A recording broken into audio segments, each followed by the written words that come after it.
অসাধারণ একটা ইস্টবেঙ্গলের ম্যাচ, পিছিয়ে গিয়ে ইস্টবেঙ্গলে অসাধারণভাবে ফিরে আসা, প্রথমার্ধে সেইভাবে কায়দা করতে না পারলেও কিন্তু দ্বিতীয় অর্ধটা অলমোস্ট ডমিনেট করা এবং গুরুত্বপূর্ণ 3 পয়েন্ট মুম্বাইয়ের মাটি থেকে নিয়ে কিন্তু ইস্টবেঙ্গল ফিরছে এবং আপাতত ইস্টবেঙ্গল কিন্তু লিগ টেবিলের শীর্ষে।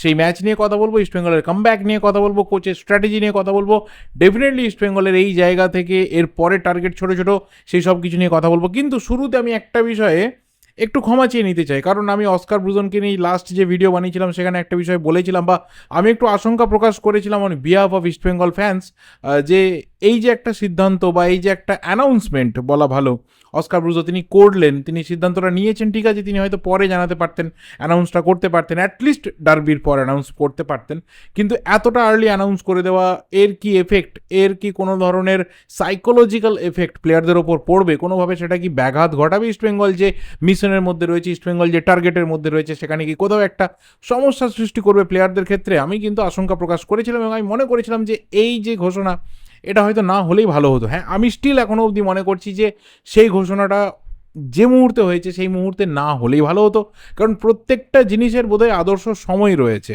এবং সেই জায়গাতে দাঁড়িয়ে অবশ্যই তিনি ঘোষণা করেছেন। এবং আজকে ফার্স্ট হাফ দেখার পর মনে হচ্ছিল যে হয়তো সেই যে ঘোষণা বা একটা পরিবর্তিত পরিস্থিতি ড্রেসিং রুমে, সেটা কি কোথাও গিয়ে প্লেয়ারদের মনের ওপর এফেক্ট ফেলেছে, কিন্তু সেকেন্ড হাফে আমার ধারণা পুরোপুরি বদলেছে, প্রায় আমাদের প্রত্যেকেরই ধারণা বদলেছে এবং প্লেয়ারদের ওপরে এফেক্ট ফেলেনি। কিছুটা স্ট্র্যাটেজিক্যাল প্রবলেমস ছিল, সেটাকে যখন কোচ ভেরিফাই করতে পেরেছেন এবং সেটাকে কারেক্ট করতে পেরেছেন এবং সেখানে ইস্টবেঙ্গল কামব্যাক করেছে। তো প্রথমেই এই আশঙ্কা প্রকাশ যেটা করেছিলাম বা আমার বিরক্তি প্রকাশ করেছিলাম, তার জন্য ক্ষমা চেয়ে নিয়েছি। যদি কারোর খারাপ লেগে থাকে, I am sorry about that. এবার আসবো ম্যাচের প্রসঙ্গে। এবার ব্যাপারটা হচ্ছে যে যে মুহূর্তে ইস্টবেঙ্গল গোলটা কনসিড করলো, ঠিক ওই 7-8 মিনিটের টাইম ফ্রেমটাতে এতটা আর্লি গোল কনসিড করে যাওয়া, কোথাও ইস্টবেঙ্গল যে ধরনের স্ট্র্যাটেজি নিয়ে নেমেছিল, যে প্ল্যানিং নিয়ে নেমেছিল, সেখানেতে একটু ডেফিনেটলি ধাক্কা মারে। যেমন অবশ্যই মিগুয়েল তার কার্ড থেকে সে ফিরে আসে, বারবার ইস্টবেঙ্গল অ্যাপিল করেছে, এটা ইস্টবেঙ্গলের একটা অফ দ্য ফিল্ড একটা জয়। ডেফিনেটলি তাকে জাস্ট এক ম্যাচে সাসপেনশনই ভোগ করতে হয়েছে এবং তারপর সে ফিরে এসেছে এবং এই ম্যাচটাতে মিগুয়েলকে ভীষণভাবে দরকার ছিল, সেটা আমরা দেখেওছি। ম্যাচে কতটা ইম্প্যাক্ট সে ফেলেছে, সেটা পেনাল্টি জেতা হোক বা চান্সগুলো ক্রিয়েট করা হোক বা নন্দাকে খুঁজে নেওয়া হোক বলটা পাওয়ার ক্ষেত্রে, ডেফিনেটলি নন্দার গোলটা একটা ইন্ডিভিজুয়াল ব্রিলিয়ান্সি, সেটা মানতেই হবে, কারণ যে জায়গা থেকে বলটা পেয়েছে সেখান থেকে হয়তো আরও 2-3টে পাস খেলার একটা হয়তো পরিকল্পনা ছিল, কিন্তু নন্দা ভেবেছিল না আমি এখান থেকে সোলো একটা রান করব, আসবো সেই প্রসঙ্গে পরে। কিন্তু মিগুয়েলকে পাওয়াটা অবশ্যই ইস্টবেঙ্গলের জন্য খুব জরুরি দরকার ছিল, সেটা ইস্টবেঙ্গল পেয়েছে।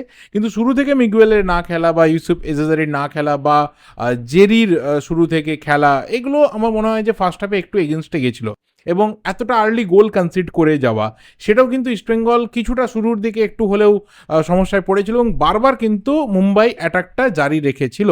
দেখো, ঘরের মাঠ, হোম অ্যাডভান্টেজ নিয়ে খেলছে, মাঠটা ওদের ছোট রয়েছে, ওরা সেখানে রেগুলার বেসিসে খেলে এবং সেই সব কিছুর পজিটিভ ফায়দা ওরা তুলতে চাইছিল। দ্যাটস ওয়াই আমরা দেখলাম যে ফার্স্ট হাফ কিন্তু 1-0 লিড মুম্বাই রাখলো এবং ফার্স্ট হাফে যে ইস্টবেঙ্গলের খেলা একদমই ভালো হয়নি, ছন্ন ছাড়া খেলা হয়েছে, সেই অর্থে স্ট্র্যাটেজি দেখতে পাওয়া যাচ্ছিল না, কিছুটা গুটিয়ে থাকার একটা ব্যাপার, কিছুটা সেই অর্থে চান্স ক্রিয়েশন নয়, কিছু কিছু চান্স ক্রিয়েট হয়েছে, খুব ক্লোজ কিছু চান্স মিস হয়েছে, সব কিছু নিয়ে ফার্স্ট হাফ কেটেছে।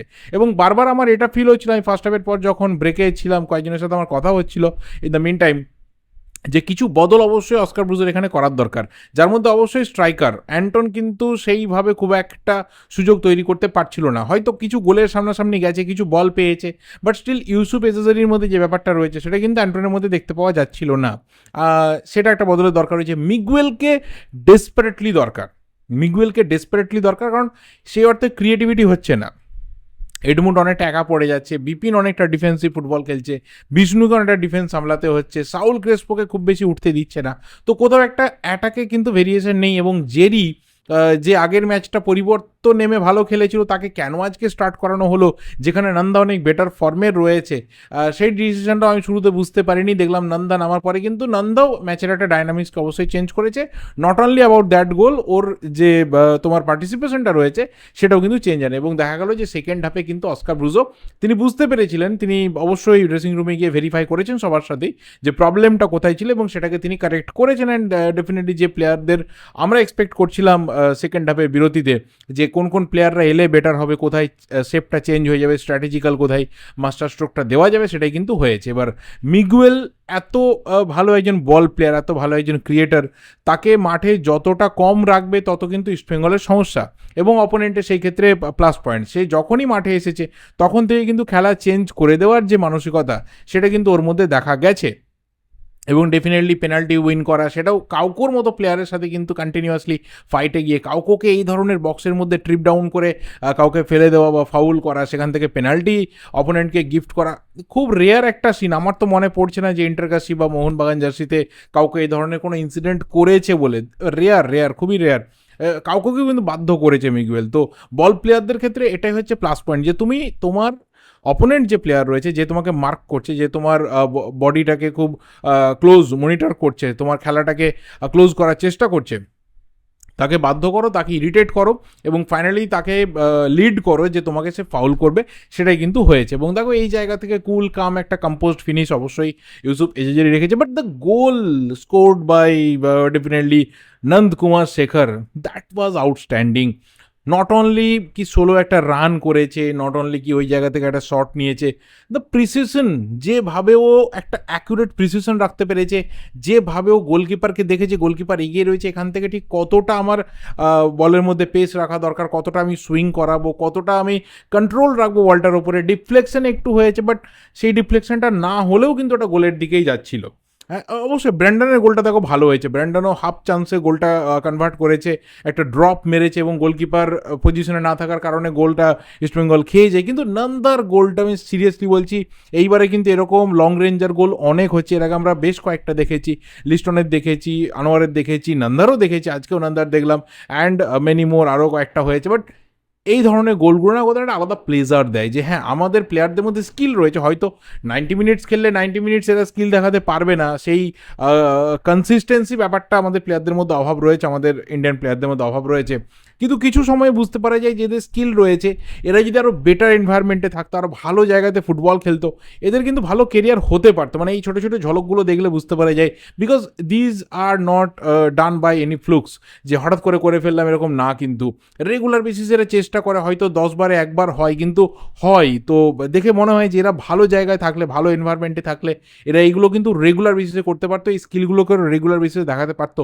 এরকম একটা সোলো রান, ড্রিবল করা, সেখান থেকে গোল করা, not a matter of joke. এবং অবশ্যই এই যে একটা ফিরে আসার তাগিদ, ফিরে আসার মানসিকতা, ডেফিনেটলি অস্কার ব্রুজো তিনি সেকেন্ড হাফে পুট করতে পেরেছেন, যেটা নিয়ে আমরা একটু সন্দিহান ছিলাম। হয়তো আমাদের মনের মধ্যে ডাউট ছিল যে ড্রেসিং রুমটা কি কোথাও হাতের বাইরে বেরিয়ে যাবে অস্কার ব্রুজনের, কারণ প্লেয়াররা জানে যে ভাই লোকটা থাকবে না, তো এর কন্ট্রোলে থেকেও তো এক্সট্রা কিছু লাভ নেই। কিন্তু এখন যেটা মনে হচ্ছে যে ইস্টবেঙ্গল প্লেয়াররা তারা ট্রফি জিততে চাইছে, তারা চ্যাম্পিয়ন হতে চাইছে, তারা অস্কার ব্রুজোর হাতে চ্যাম্পিয়নশিপটা দিতে চাইছে, তারা নিজেরাই চ্যাম্পিয়নশিপটাকে ফুললি এনজয় করতে চাইছে। এবং অবশ্যই ইস্টবেঙ্গল ডেফিনেটলি যে ক্লাবটার জন্য খেলা, যে জার্সি, যে ব্যাজের জন্য খেলা, যাদের কাছে বিগত 22-23 বছর হয়ে গেল ডোমেস্টিক লিগ নেই, সেই লিগটা ইস্টবেঙ্গল ক্লাবে লেসলি ক্লডিয়া সরণিতে নিয়ে যাবো, এই সবটার জন্য কিন্তু ইস্টবেঙ্গল প্লেয়াররা খেলছে। এবং সেই ডেডিকেশনটা কোথাও আমি অন্ততপক্ষে সেকেন্ড হাফে দেখতে পেয়েছি, যেটা ফার্স্ট হাফে ভেরি মাচ মিসিং ছিল। তো এই হচ্ছে ম্যাচের ব্যাপার, এই হচ্ছে ম্যাচের কথা, এর থেকে বেশি কিছু না। এবার ব্যাপারটা হচ্ছে যে সিনারিও, আপাতত ইস্টবেঙ্গল কিন্তু টপ পজিশনে উঠলো, যদিও কিছু টিমের থেকে এক ম্যাচ বেশি, মোহনবাগানের থেকে এক ম্যাচ কম। মোহনবাগানের 9 তারিখের ম্যাচটা ভীষণ ভাইটাল, কারণ সেটা গোয়ার সাথে ম্যাচ রয়েছে, গোয়ার মাঠে রয়েছে, এবং সেখান থেকে মোহনবাগানকে 3 পয়েন্ট পেতেই হবে যদি মোহনবাগান ইস্টবেঙ্গলকে টপকে যেতে চায়। ড্র করলেও কিন্তু ইস্টবেঙ্গল 1 নম্বরেই থাকবে ডিউ টু গোল ডিফারেন্স, এবং হেরে গেলে কিন্তু মোহনবাগানের জন্য ডেফিনেটলি চাপ হয়ে যাবে। সেই ক্ষেত্রে ডার্বি ডেটা খুবই ভাইটাল ডে হবে মোহনবাগান ইস্টবেঙ্গল দুটো টিমের জন্যই। তবে অবশ্যই খুব স্লেন্ডার লিড, মানে খুব বিশাল কিছু লিডে কিন্তু কোনো টিমই নেই যে বিরাট ব্যবধান হয়ে গেছে, 1-2-3 পয়েন্টের গ্যাপে কিন্তু প্রত্যেকটা টিম যারা চ্যাম্পিয়ন হতে চাইছে তারা কিন্তু রয়েছে, কারোর হাতে 2টো ম্যাচ, কারোর হাতে 3টে ম্যাচ, মোহনবাগানের হাতে 4টে ম্যাচ রয়েছে, এবং সেখানে প্রত্যেকেই চেষ্টা করবে যে শেষ প্রত্যেকটা ম্যাচ থেকে ফুল পজিটিভ পয়েন্টস নিয়ে কিন্তু চ্যাম্পিয়ন হওয়ার, এবং নিয়ারেস্ট যারা রাইভাল রয়েছে তাদেরকে কিন্তু অবশ্যই ট্রাভেলটা দেওয়ার। এবার দেখা যাক কী হয়। ইস্টবেঙ্গলের লাস্ট 3টে ম্যাচ পাঞ্জাব, মোহনবাগান এবং ইন্টারকাশি, ভালো গ্যাপে রয়েছে, অর্থাৎ প্লেয়াররা রিকভারির টাইম পাবে, রেস্ট পাবে। তবে একটা বিষয় মাথায় রাখতে হবে যে কার্ড কিন্তু কনসিড করা যাবে না। যতটা লেস কার্ড কনসিডের জায়গাতে থাকবে তত কিন্তু ভাইটাল ম্যাচগুলোকে মিস হওয়ার জায়গা থেকে দূরে থাকবে ইস্টবেঙ্গল প্লেয়াররা, অ্যাজ ওয়েল অ্যাজ অবশ্যই মোহনবাগানের জন্য। আজকের ভিডিওটা ডেফিনেটলি মোহনবাগান ফ্যানেদের কাছে অতটা রিচ করবে না, হিট করবে না। তো মোহনবাগানকে নিয়ে এক্সট্রা আমি আর কিছু বলতে চাই না, যখন গোয়ার ম্যাচটার আগে প্রিভিউতে কথা হবে তখন হবে। বাট ইস্টবেঙ্গলের জব কিন্তু এখনও ডান নয়, খুবই ভাইটাল ডেজ আর কামিং। তো সেই জায়গা থেকে নিজেদেরকে অবশ্যই ওয়েল প্রিপেয়ার্ড রেখে ইস্টবেঙ্গল প্লেয়াররা সাকসেসটা কিন্তু ইস্টবেঙ্গলে এনে দিতে চাইছে। তোমাদের কি মনে হয়, তোমাদের কি মনে হচ্ছে ম্যাচ থেকে বা এই সিনারিও দেখে ইস্টবেঙ্গলের ফিউচারের ব্যাপারে অবশ্যই কিন্তু কমেন্ট করে জানাতে থাকো। আমার ভিডিওটা এই অবধি আমি এখানেই শেষ করছি। ভালো লাগলে লাইক করো, শেয়ার করো, দেখা হবে পরের ভিডিওতে। টিল দেন যদি চ্যানেলে নতুন হও অবশ্যই চ্যানেলটা সাবস্ক্রাইব করে বেল নোটিফিকেশন আইকনটা ক্লিক করে যাও। Thank you, goodbye, and good night.